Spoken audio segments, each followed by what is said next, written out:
నమస్కారం తెలుగు వార్త HD channel కి స్వాగతం।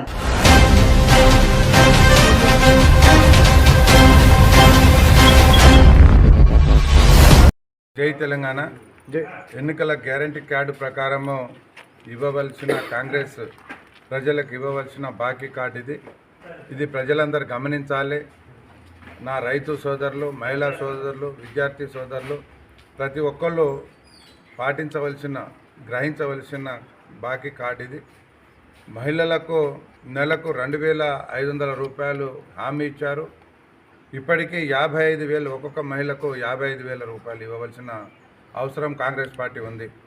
అలాగే దివ్యాంగులకు పెన్షన్ నెలకు 6,000 రూపాయలు ఇస్తామని చెప్పడం జరిగింది। వాళ్ళకి ఇప్పటి వరకు 22 నెలల్లో 44,000 రూపాయలు వికలాంగులకు ఇవ్వాల్సిన బాధ్యత బాకీ కాంగ్రెస్కు ఉంది। అలాగే విద్యార్థినులకు స్కూటీ బాకీ ఉంది, స్కూటీ ఇవ్వవలసిన బాకీ కాంగ్రెస్ పార్టీకి ఉంది। వృద్ధులకు పెన్షన్ 4,000 రూపాయలు ఇస్తామన్నారు। ఇప్పటి వరకు 22 నెలలకు 44,000 రూపాయలు బాకీ కాంగ్రెస్ ప్రభుత్వం ఇవ్వాలి। అలాగే సాది ముబారక్ కళ్యాణ లక్ష్మికి ఆడబిడ్డలకు పెళ్లిలకు తులం బంగారం, ఆ తులం బంగారం ఇచ్చిన ఎవరి పెళ్లిలు అయితే వాళ్లకు బాకీ రుణమాఫీ 2 లక్షల రూపాయలు రుణమాఫీ, రైతు అన్నం పెట్టే రైతుకు కాంగ్రెస్ పార్టీ ఇవ్వవలసిన బాకీ।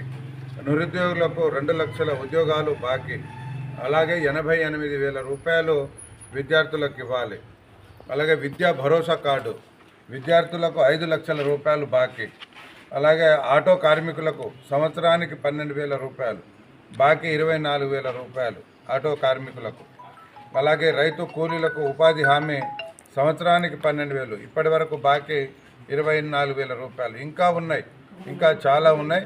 సో దయచేసి ఎవరైతే కాంగ్రెస్ ఓటు అడగడానికి వస్తారో, సర్పంచులు కావచ్చు, ఎంపీపీలు కావచ్చు, జడ్పీటీసీలు కావచ్చు, అయ్యా ఈ బాకీ చెల్లించిన తర్వాత మేము మీకు ఓటేస్తాం, మాకు ఫస్ట్ ఈ ఓటు ఏదైతే బాకీ ఉన్నారో దయచేసి మీరు ఏదైతే హామీలు ఇచ్చారో ఇవి చెల్లించవలసిన బాధ్యత కాంగ్రెస్ పార్టీ వాళ్ళది ఉన్నది। చెల్లించకుంటే మీరు ఊళ్ళకు రానియవద్దు। దయచేసి నేను నాయకులకు, కార్యకర్తలకు, మండల నాయకులకు, పెద్ద మనుషులకు చేతులెత్తి దండం పెట్టి చెప్తున్నా, దయచేసి ఈ బాకీ చెల్లించినాకనే కాంగ్రెస్ వాళ్ళకు రానియండి। అప్పటి వరకు కాంగ్రెస్ పార్టీకి ఓటు అడిగే హక్కు లేదు।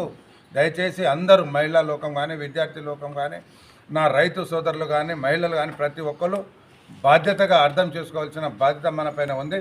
కాంగ్రెస్కు ఓటు అడిగే హక్కు లేదు।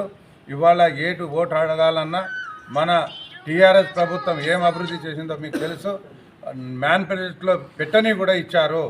కాబట్టి దయచేసి మీ పవిత్రమైన ఓటు, మీ అమూల్యమైన ఓటు స్థానిక సర్పంచ్లకు కానీ, ఎంపీటీసీలకు కానీ, ఎంపీపీలకు, జడ్పీటీసీలకు మీ పవిత్రమైన ఓటు, మీ అమూల్యమైన ఓటు కారు గుర్తుకు ఓటేసి అత్యధిక మెజార్టీతో గెలిపిస్తారని చెప్పేసి నేను మనకి చెప్తున్నాను। లేటెస్ట్ అప్డేట్స్ కోసం మన తెలుగు వార్త హెచ్డి ఛానల్ ని సబ్స్క్రైబ్ చేయండి।